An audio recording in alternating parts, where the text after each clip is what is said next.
professora Joselita Silva Chantal, vou trabalhar com vocês a disciplina Legislação Tributária para o curso técnico em Contabilidade.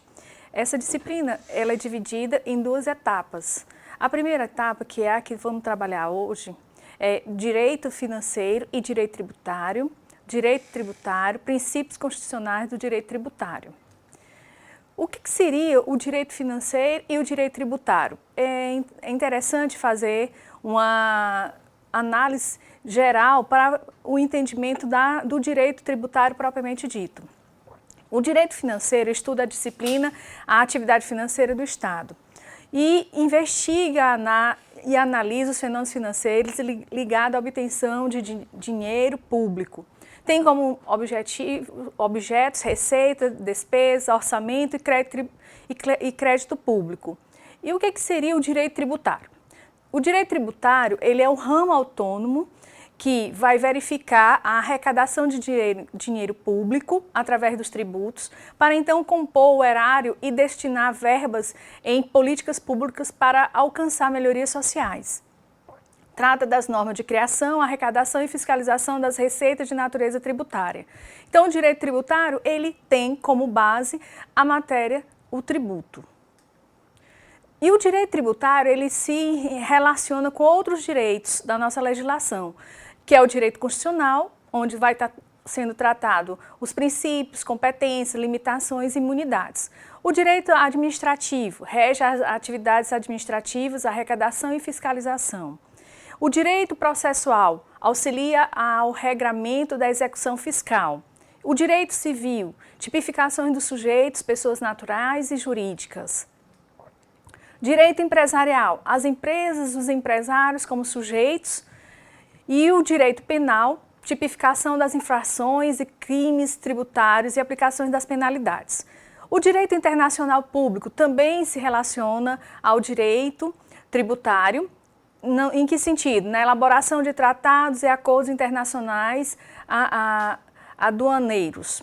E o direito financeiro, ao qual a gente tinha falado inicialmente, ele relaciona-se com o direito tributário porque ele verifica a atividade financeira de forma mais ampla.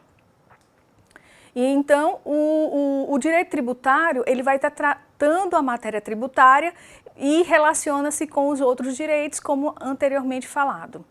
Por que pagar tributos? É importante ter essa necessidade de conhecer como e por que essa obrigação de termos que pagar tributo. Determinação impositiva da Constituição Federal, ou seja, a gente paga tributo porque a Constituição assim impõe a obrigação de pagarmos essa receita. E essa receita ela vai prover a sociedade com recursos para que possa haver o cumprimento do dever público em relação à saúde, à educação. Então é necessário esse recurso. E a palavra tributo, de onde é que surgiu essa palavra? Tem sua origem no latim, tributum, que significa contribuição, pagamento. O termo surgiu na civilização romana, quando o povo estava dividido em tribos. Por isso, veio a palavra tributo. E o que é tributo? Se entender o conceito de tributo, você vai conseguir entender como é esse regramento, essa legislação tributária. Então, é importante, muito importante, entender esse conceito. Então, o conceito de tributo, ele está tipificado no Código Tributário Nacional, que é a lei que rege a matéria tributária, ao qual se subordina a Constituição, onde tem todo o regramento geral, que são os princípios e as imunidades. Então, o que é realmente o tributo? É toda prestação pecuniária, compulsória, em moeda ou cujo valor nela se possa exprimir, que não constitua sanção de ato ilícito, instituído em lei e cobrada mediante atividade administrativa plenamente vinculada. Então, se você entender o conceito de tributo, você vai conseguir entender a legislação tributária. Então, vamos gradativamente verificar esse conceito de tributo. Os elementos que compõem esse conceito, eles são chamados como característica do tributo. Então, vamos lá. Prestação pecuniária em moeda ou cujo valor nela se possa exprimir. O que isso significa? Significa que devemos pagar o tributo em dinheiro e essa obrigação ela tem que ser efetivamente paga e cumprida para que o contribuinte efetivamente esteja de acordo com o regramento legal do pagamento do tributo. Compulsória significa que você não tem opção. A lei determina que você efetivamente tem que pagar o tributo. Então, quando houver a ocorrência do fato gerador, aquele que o praticou será obrigado, independente de sua vontade, a pagar o tributo. Então, compulsório significa que você é obrigado a pagar o tributo. Instituído em lei significa que todo e qualquer tributo depende de uma lei que o institua. Então, a criação ou instituição de um tributo depende de ser vinculado por meio de lei. Não se admite a criação de tributo por outros meios que não seja a lei. Não constitui sanção a ato ilícito. O que isso significa? Significa que você, pagando o tributo, você está cumprindo a lei. E se você está cumprindo a lei, você não está sendo sancionado pelo fato de estar cumprindo a lei. Então, o tributo, por mais que entendamos que o tributo possa ser algo pesado, né? Mas é necessário por conta da receita que o governo precisa para cumprir sua obrigação, seu dever. E esse pagamento, você pagar ele, significa que você está cumprindo a lei. E não é uma punição por um descumprimento legal. Cobrado mediante atividade administrativa plenamente vinculada. E a atividade administrativa plenamente vinculada significa que o ente deve cobrar o tributo de acordo com o que está determinado na lei e na forma da lei. O ente administrativo, ele não tem opções de fazer essa cobrança que não esteja de acordo e firmada na lei. Então, para constituir um crédito tributário e declarar a obrigação tributária ao contribuinte, o fisco necessita efetuar o lançamento. E esse lançamento do crédito tributário é que é chamado atividade administrativa plenamente vinculada. Então, vamos a alguns conceitos importantes. Conceito de fisco. Estado, enquanto gestor do Tesouro Nacional, é o conjunto de órgãos públicos responsável pela determinação e arrecadação dos tributos, que é chamado de fazenda. E o conceito de contribuinte. Onde está o conceito de contribuinte? O contribuinte é o sujeito passivo da obrigação de pagar tributo ao fisco, registrados no Cadastro de Pessoas Físicas, CPF, e isso no caso de pessoas naturais. No caso de pessoas jurídicas, ele está o quê? Cadastrado ou registrado no Cadastro Nacional de Pessoas Jurídicas, onde vão estar sendo formadas as personalidades jurídicas, que podem ser sociedades ou como firmas individuais. E o tributo, essa matéria tributária, que está lá no conceito de tributo, que é toda obrigação pecuniária, obrigatória, né, pago em dinheiro, não constitui sanção de um ato ilícito e cobrada mediante atividade plenamente vinculada, ela está regrada no Código Tributário e na Constituição. E na Constituição Federal, ele vai dar ao sujeito ativo da relação um elemento de força legal que vai poder criar tributo. Então, esse elemento de força legal que vai poder criar o tributo é chamado de competência. Então, o que é competência tributária? É o poder de tributar juridicamente delimitado e dividido conferido pela Constituição Federal aos entes da Federação, como União, Estado, Distrito Federal e Município, ao qual são o sujeito ativo da relação. E só as pessoas jurídicas de direito público, dotada de poder legislativo, pode ser atribuída competência tributária, posto que tal competência somente pode ser exercida através de lei. Isso Hugo de Brito Machado conceitua a competência dessa forma.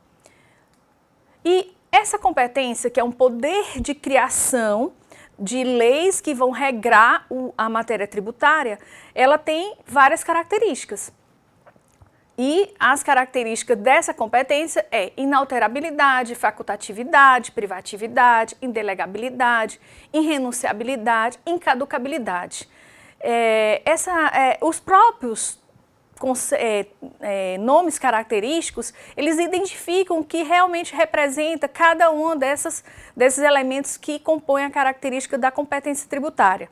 Volto a lembrar que competência tributária é o poder dado pela Constituição ao sujeito ativo da relação tributária, ao qual vai regrar a matéria tributo.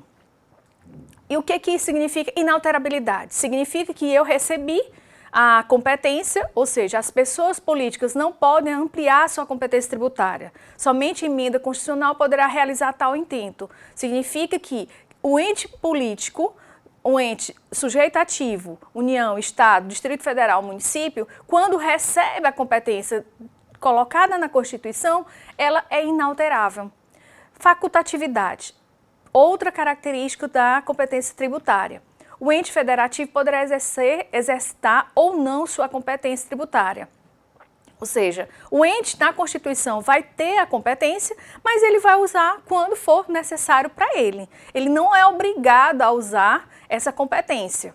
E aí nós temos como exemplo o IGF, que é o Imposto sobre Grandes Fortunas, pois a União não exerce sua competência para instituir tal imposto. Então, ela não exerceu ainda, ela tem essa competência que está na Constituição. Privatividade.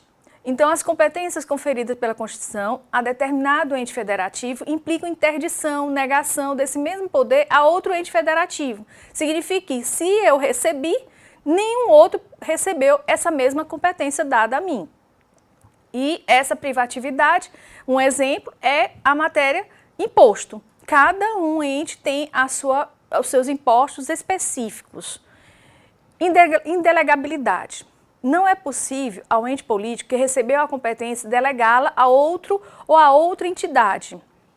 Significa que quem recebeu a competência, eu não posso repassar essa competência para outro ente.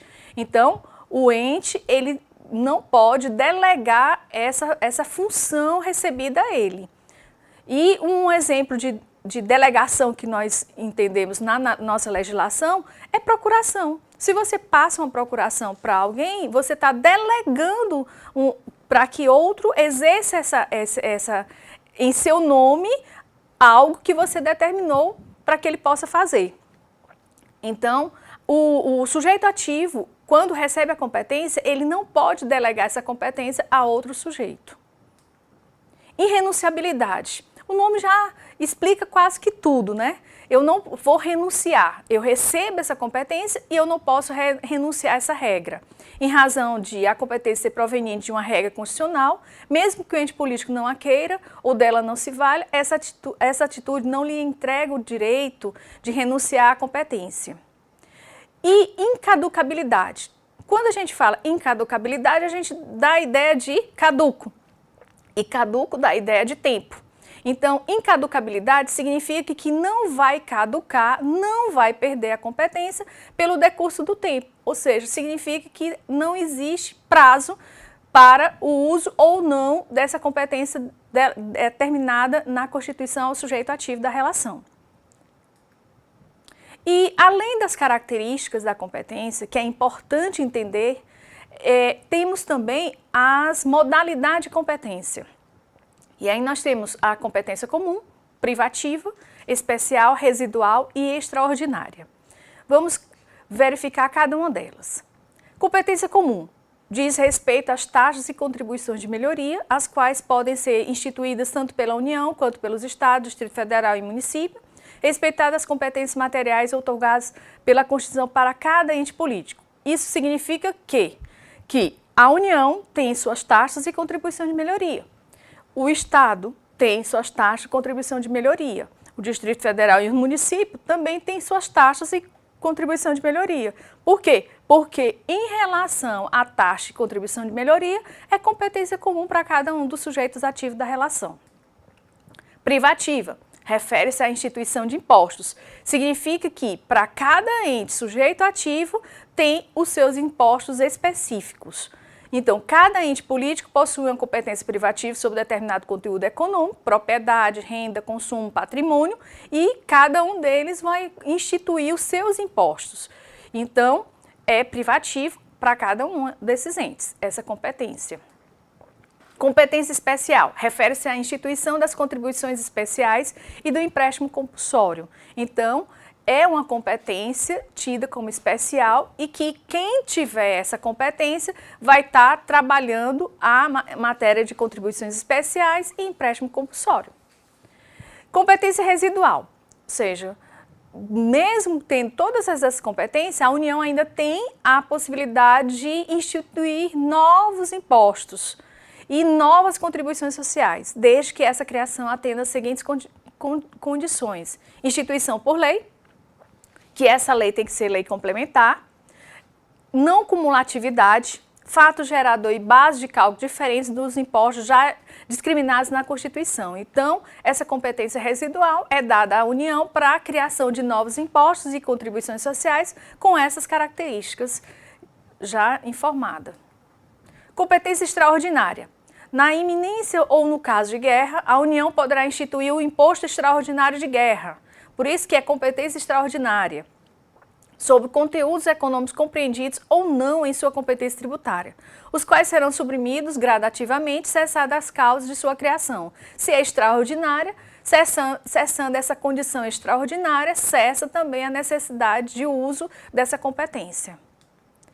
E o que poderíamos identificar como competência e capacidade, que muitas vezes há uma confusão, achando que competência e capacidade é a mesma coisa, mas não é. Competência, como eu falei anteriormente, é dado pela Constituição o poder legislativo acerca da matéria tributária. E a capacidade? A capacidade ela está atrelada à arrecadação e fiscalização dessa matéria tributária. E aí nós temos uma distinção que competência tributária ligada diretamente ao poder de tributar, competência legislativa, sendo indelegável. E é importante porque uma vez recebendo essa competência, o ente sujeito ativo não pode repassar essa competência porque é indelegável. E a capacidade tributária é a capacidade para ser sujeito ativo da relação de tributação e está ligada à arrecadação de tributos. Um exemplo da arrecadação de tributo, quando você é funcionário de uma empresa, assalariado, recebe o seu salário, que é renda, e nesse seu recebimento de salário é feito o quê? Como é renda, vai ser incidido o imposto de renda, que é um imposto da União. Quem é obrigado a arrecadar esse imposto, que é da União, é a empresa pagadora. Então, eu estou o quê? Dando a capacidade de arrecadação para um sujeito fazer em meu nome. Então, eu estou delegando essa condição. Para quem? Para o empregador. Então, isso é capacidade. E a cobrança de tributos é delegável, como eu falei, compreende as funções de arrecadação ou fiscalização, tributos, e de executar leis, serviços, atos ou decisões administrativas em matéria tributária. Isso é o que distingue capacidade de competência tributária. Volto a dizer, competência tributária é o poder constitucional dado ao sujeito ativo para legislar acerca da matéria tributária. E capacidade é o poder dado ao ente que pode ser delegado, ao ente, qual ente, sujeito ativo, sujeito passivo e sujeito ativo, que é União, Estado, Distrito Federal e município, para o quê? Para arrecadar e fiscalizar, ao qual ele pode delegar a outro ente. Essa condição de arrecadação e fiscalização. E o que limita essa competência, que é um poder muito grande? Voltando lá no conceito de tributo. Tributo, todo e qualquer tributo tem que estar na lei. Então, essa competência atrelada a essa condição de criar tributo por lei é um poder muito grande. Porque qualquer um dos entes sujeito ativo pode estar criando lei. Então, para haver um limite dessa condição dada pela Constituição, a própria Constituição limita essa condição dando o quê? Colocando os princípios e as imunidades. Então, os princípios e as imunidades são limitações ao poder de tributar. Então, devemos entender que os princípios, toda e qualquer lei tem que todo e qualquer regramento acerca da matéria tributária tem que verificar os princípios que estão na Constituição. Isso vai o quê? Regular a lei, vai conduzir a lei para aquelas condições principiológicas. Ou seja, princípios regulam, norteiam a competência dos entes políticos. E as imunidades? vai dizer que em certas matérias não pode haver a incidência tributária, a incidência de tributos. Então, imunidades, regra que proíbe a tributação sobre certos bens, pessoas ou fatos a fim de proteger determinados conteúdos axiológicos, ou seja, valores importantes como educação, como cultura, e aí livros, papéis. Então, existem condições que está na Constituição, ao qual a Constituição vai proteger e vai fazer com que haja a imunidade e não possa haver incidência tributária sobre certas matérias. E tanto o princípio como imunidade e como competência estão na Constituição. Então, os três estão no mesmo nível hierárquico, no sentido hierárquico de legislação. Então, vamos lá. Vamos falar agora de cada um dos princípios que está na Constituição, que vai regular essa lei que vai reger a matéria tributária. Nós temos o princípio constitucional, qual é a essência do princípio? Os princípios são vetores das normas, ponto de partida na relação entre o contribuinte e o fisco, e através dos princípios revelam poderes e limitações da função estatal. E aí nós temos um dos principais princípios, todos eles são importantes, mas é aquele que vai dizer se vai ter ou não lei. É o princípio da legalidade, ou também chamado da reserva legal, e está no artigo 150, inciso 1 da Constituição Federal de 88. Nenhum tributo pode ser instituído, majorado ou extinto, senão em virtude da lei. E aí eu lembro que no conceito de tributo, lá no artigo 3º do Código Tributário Nacional, fala que só pode existir tributo se houver instituição, majoração ou extinção por lei. Então, é o princípio da legalidade. Princípio da anterioridade da lei. Esse princípio está regido no artigo 150, inciso 3º, a linha B da Constituição Federal de 88. E o que diz esse princípio da anterioridade? Qualquer novo tributo instituído ou majorado só pode ser cobrado no próximo exercício financeiro. Isso significa que, se eu criar ou aumentar um tributo em 2018, só posso cobrar a partir de 2019. O princípio não se aplica à lei redutora de tributo. Ou seja, então, para reduzir, eu posso voltar e conduzir no mesmo exercício financeiro. Mas, para aumentar ou instituição de tributo, aumentar no sentido de majorar, eu vou o quê? Se eu crio num ano, no exercício financeiro, só posso cobrar no exercício financeiro seguinte. Esse é o princípio da anterioridade. Muito importante. Existem exceções ao princípio da anterioridade. Existem impostos que não obedecem esse princípio da anterioridade. Exemplo, imposto de importação, imposto de exportação. Por quê? Porque são impostos reguladores da nossa economia. E aí o governo tem pressa em fazer esse controle. Então, ele não pode esperar para o exercício seguinte. Então, nós precisamos entender que existe a regra, mas também existem exceções a esse regramento. Princípio da anterioridade nonagesimal, ou 90 dias, ou noventena.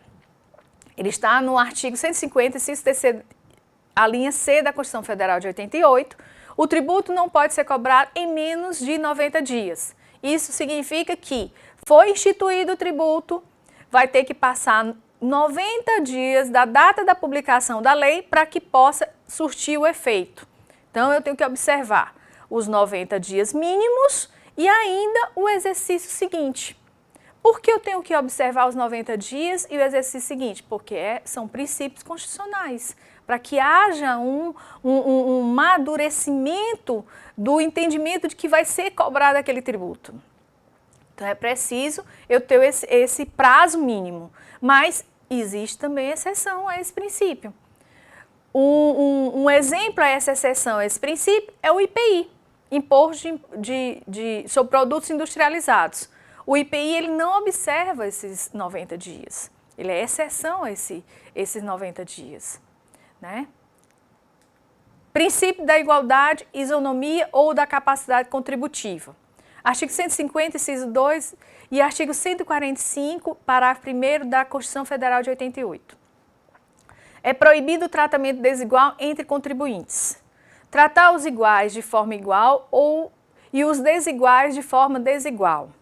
Então é importante eu entender que esse princípio da igualdade e da capacidade contributiva vai dizer o seguinte, que eu tenho que tratar igualmente aqueles que estão nas mesmas condições e desigualmente aqueles que estão naquelas condições desiguais, para que haja um equilíbrio.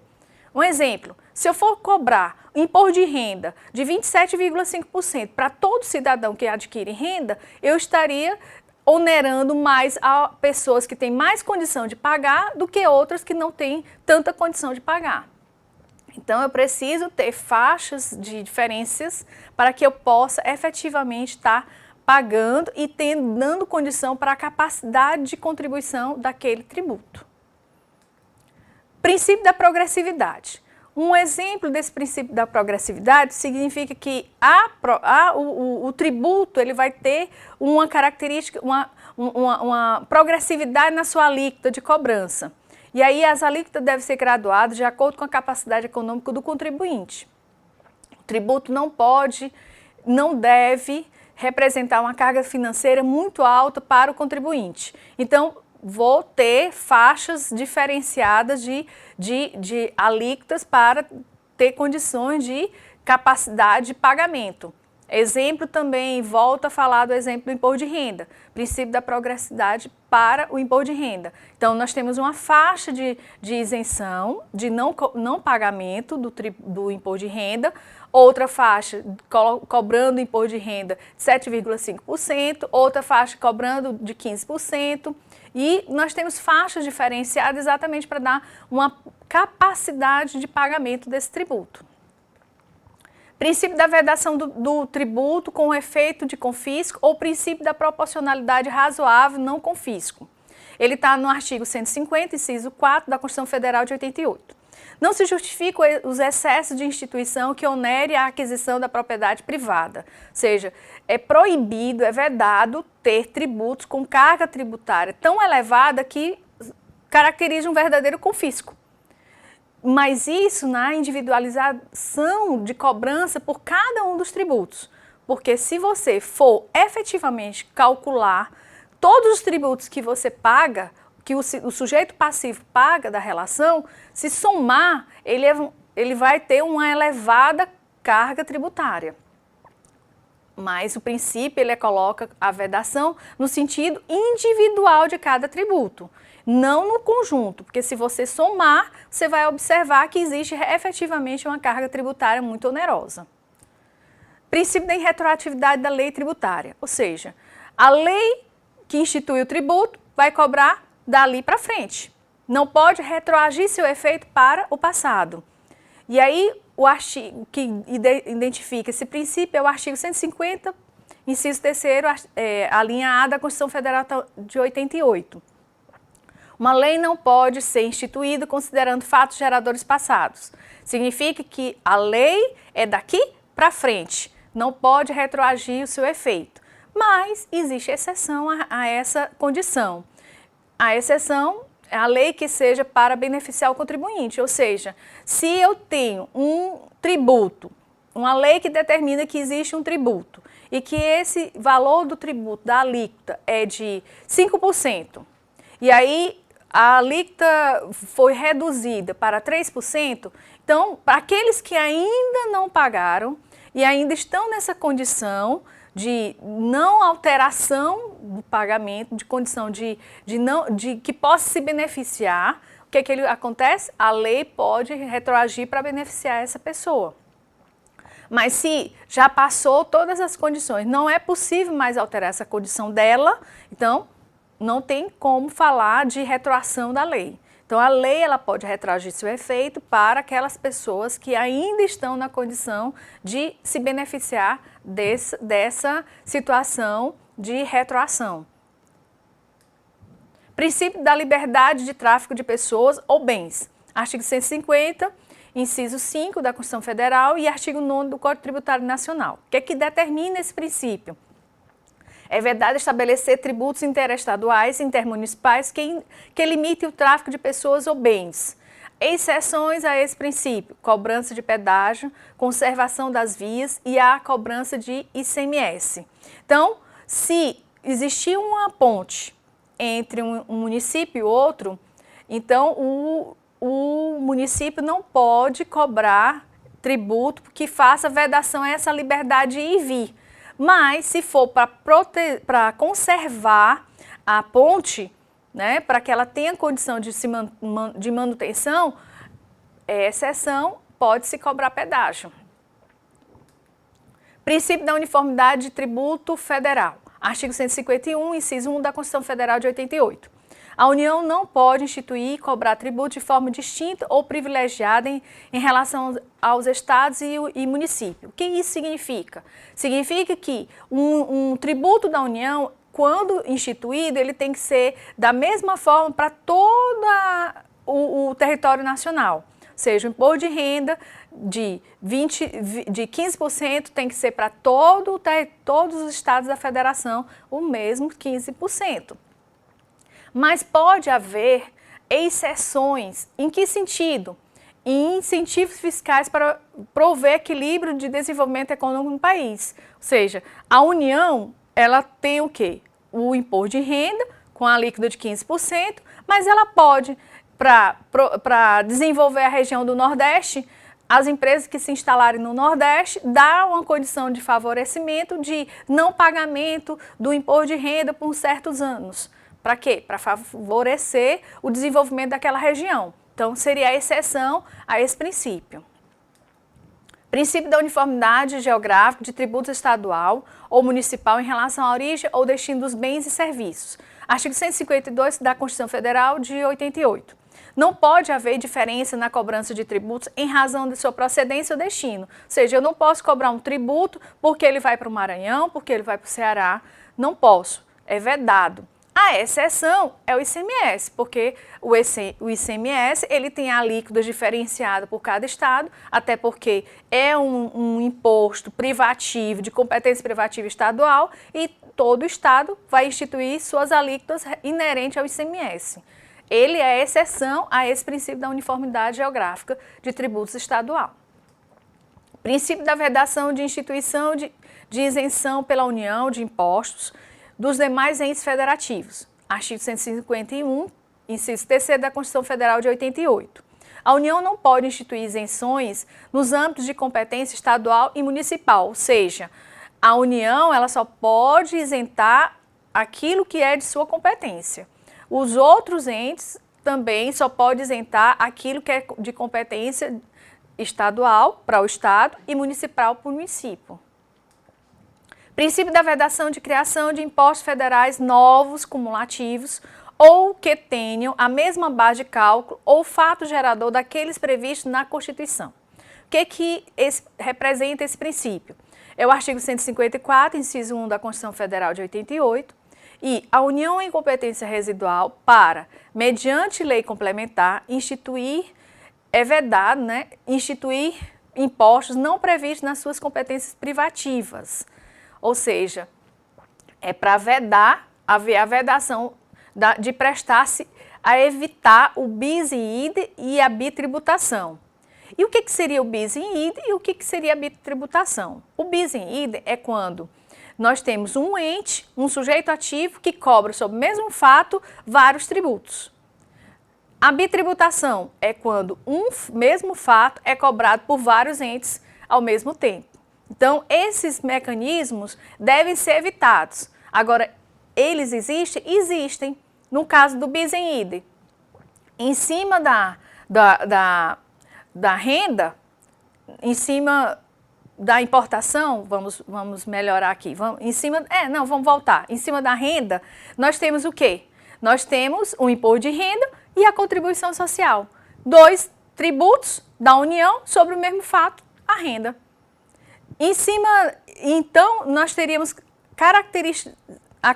caracterizado o bis in idem. E em relação à bitributação, nós temos o quê? A importação.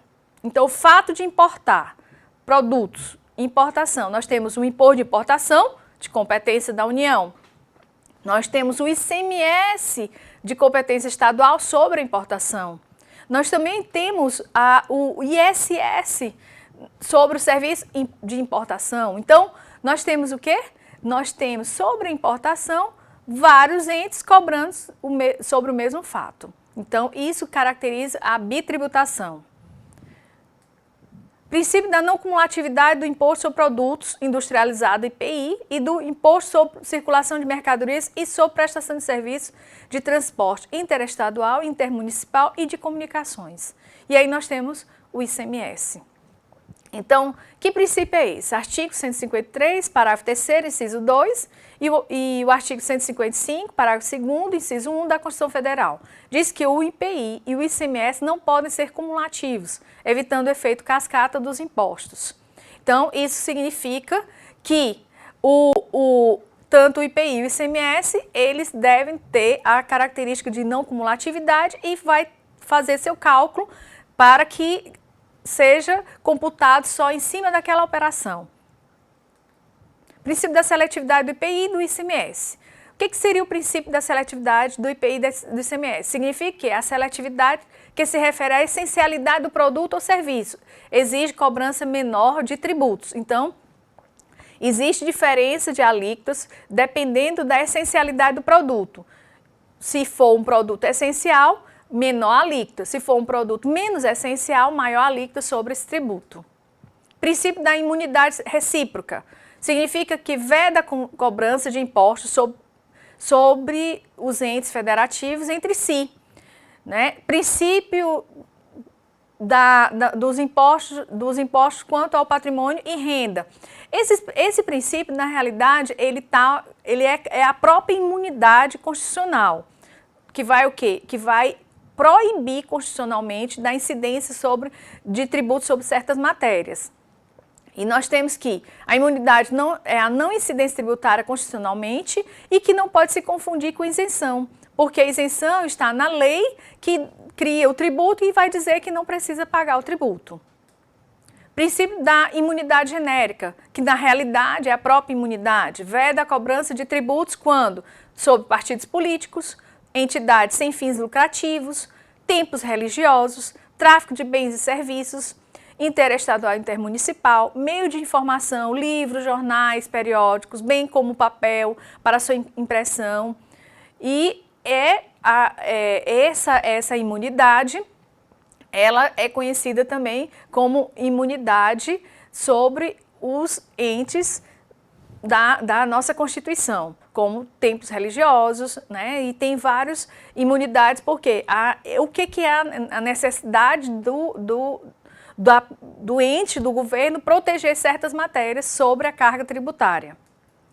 E nós temos, né, resumindo, que o que nós tratamos aqui, nesse primeiro momento, foi conceito de direito financeiro com direito tributário, direito financeiro mais abrangente, direito tributário especificamente a matéria tributária. Verificamos que também o direito tributário ele se interliga com outros ramos do direito. Volto a falar que o conceito de tributo é um conceito extremamente importante para o entendimento da matéria tributária. Falamos de competências, características da sua competência, as modalidades, e falamos que competência não se confunde com capacidade. Competência está atrelada à legislação indelegável, capacidade está atrelada à arrecadação e fiscalização e é delegável, e os princípios tributários que vão nortear toda essa matéria tributária, ao qual o conceito diz que só pode existir tributo se houver lei, e essa lei tem que se verificar todos esses princípios constitucionais. E nossas referências, nós temos várias referências que está no plano de curso. O acompanhamento do curso é interessante, porque nós temos aí Constituição, Código Tributário Nacional e outros que estão no nosso plano que vocês podem estar acompanhando. Até a próxima aula, até o próximo módulo, e estaremos aqui dando continuidade a esse nosso programa de ensino acerca da matéria da legislação tributária.